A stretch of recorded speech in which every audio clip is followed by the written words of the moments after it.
and welcome back to Go Gently. We are out on the field today. We're in LA. City Hall is right behind me. And we're here because I am meeting up with my friend Kevin J Patel, who is a climate justice advocate and founder of One Up Action. We met 4 or maybe more years ago, and we've been to many different climate marches and rallies and taken different actions together. And I haven't seen him in so long, so I'm super excited to hang out with him. And I'm pleased that you have come along for the day. Oh, well, it's nice to just sit down a second, catch some shade. I feel like it's been a long time since I've been here to City Hall. Obviously different climate strikes and marches that I've come to meet you out here have been based here. Like, what's your feelings towards this center of kind of policy within LA City? Yeah, I think, we haven't been here for quite a long time. Actually, young people, ever since the pandemic, we haven't striked. Just coming back where everything started, right? For young people on March 15th in 2019, we were just down there. For me, it's just kind of coming back to realizing that young people are so instrumental to kind of getting us action that we want, right? And that being climate action and climate justice for those communities that have been left out so much. There's like such energy when you come to a march and you feel like you're part of something and you're not alone in often something that can feel quite like lonely and scary, the reality of the climate crisis. And I think it's been hard and sad not to come together as much. How have you kept community during the pandemic?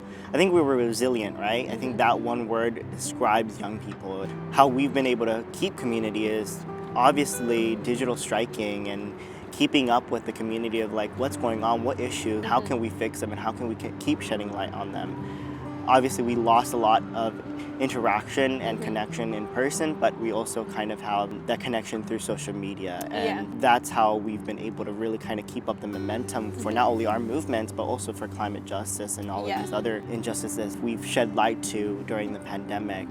How have you found challenges with the issues that you care about, and how do you take that to the next step? I found that giving a voice is the first step. There are 88 cities within LA County, and I really wanted to make sure that those communities that were coming out during the first climate strike were able to be heard and able to be seen. And I think that's how it led me to really advocate for a youth climate commission within LA County. LA Commission was already established, called the Mayor's Youth Council for Climate Action, but that was only for LA City. And I really wanted to make sure that not only Angelenos, but every Californian within the vicinity of LA County were able to have a voice to advocate on behalf of the climate action and on behalf of their communities. I think sometimes that first step of getting involved is often really hard, and I think the best advice I have heard and tried to follow through with is just finding community and finding people that, like you say, have that intersection of the issues that they care about, and also feel like your interests, personalities, identities are represented in those communities that you kind of hang out with and find in a world where it can be quite isolating.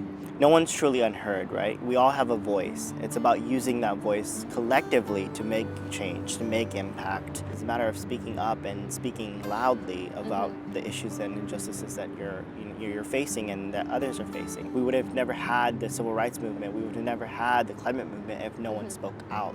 When I get frustrated by not seeing change where I want to see it, I remind myself that the people that make up those cabinets or boardroom tables or whatever are also individual people who might be speaking up to oppose something and begin to see the light and change their decisions. I always use the example of the fossil fuel industry. A lot of people want to count it as evil, and obviously it is, but we have to count the people who are working within the fossil fuel industry who are trying to make a living for their families. We can't just do away with the systems that don't work for some, making sure that we collectively all together go into this saying that the systems that are in place right now don't work for a lot of people. Billions and billions of people, right? Climate justice was never about just the marginalized community, it was about everyone, because at the end of the day, it's going to be affecting everyone. Every single thing is so specific to every community. You can't just okay, this is a solution, we're just going to apply it to everyone. Everyone has their own unique issues and needs. There's so many young people and so many just people in general that might have a different take on the solutions that can be implemented, the policies and the motions that can be implemented within not only our local governments, but nationally and federally and even internationally. But how can we get those people involved? All these things start with ideas, imagination, the radical decision to change and reform things. It also starts with agency, right? if we were to give young people the agency of acting on behalf of the climate, guess what? We would solve it in a matter of 2 or 3 years. You know, governments have so many resources. What if we were to put that within young people and who have these innovative ideas, who are going to take over in the long term? That was one of the reasons why when a 19-year-old kid came into LA County and trying to have a meeting with the global sustainability director, was quite outrageous, because they had never seen such a young person wanting to create a policy or motion to make a huge difference within the county. And it got passed, you know, that the Youth Climate Commission became the first ever in the nation and the first ever in the world. It's never been done before. Often we need someone to model ourselves on, right? If we see someone else do something, other people will then be like, oh, maybe it's possible for me to do that too. And that's the kind of like ripple effect, you know? And that's what we want to see, is that young people are not the leaders of tomorrow, they're the leaders of today. And I always say that because I truly believe in that. And I think that's how I feel coming back to the place where it all began.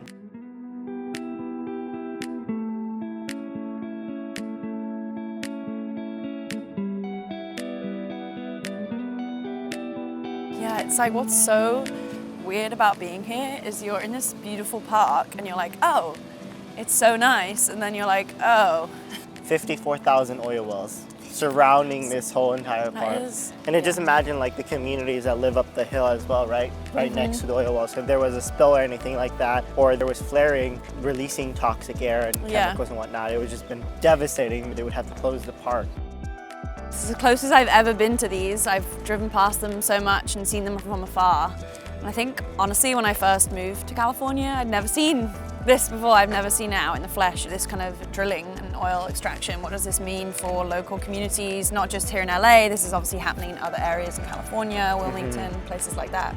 Yeah, I think it's a daily injustice that happens to these community members. Majority of them are Black, Indigenous people of color, and living within a less than 5-mile radius from a oil well just like this. For community members in Wilmington, California, they're not only just facing these oil wells, right? Right now, we're able to breathe clearly, but in Wilmington, you can smell the toxic chemicals and toxic air, right? And it causes air pollution and smog pollution, and it leads to health effects. So it's like a daily reminder that not only is it an injustice, but it's also a health injustice. Whoa, this view, I've never been up here. Yeah, so staggering that you can see the air pollution and smog pollution, not only in the LA skyline, but like throughout these communities. I think that's what's so tough about air pollution. You can't usually literally see it as we can now, even though it is in people's lives. But it's a shared reality, right? It's, you know, marginalized communities, even just the neighboring communities. There's a tree inequity, right? You can see that this is a semi-affluent area, and you can see that there's a lot more tree coverage, but like when you go a little bit further where there's much more smog pollution, there's not that much tree equity. And on top of that, there's more factories in those areas, as well as freeways that are near their homes. These are the communities that are bearing the brunt of not just one injustice, but multiple injustices. That's the reason why we both talk about intersectionality being so important in our pursuit for making sure that people actually fight for it.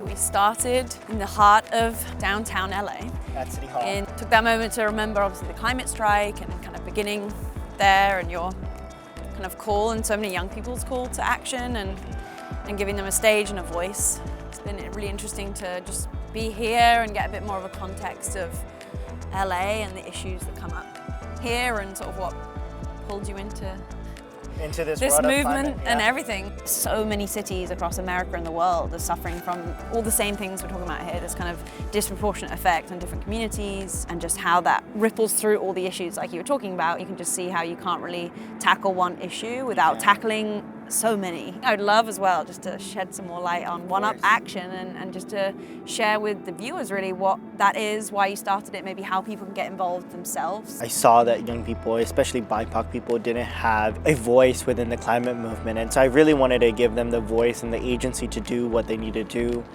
for climate action. And then it really shifted so that young people can get the resources to implement their actions within any community globally.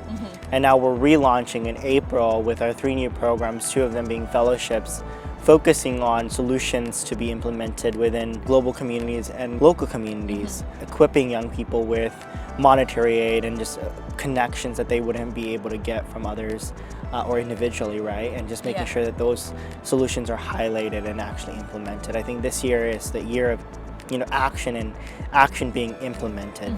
Confidence you've had to step forward like you did when you first went to City Hall as a 19-year-old and kind of suggested the idea of the Youth Climate Group and Commission, and I think it's inspiring. If it can happen here in Los Angeles, it can happen anywhere around the world.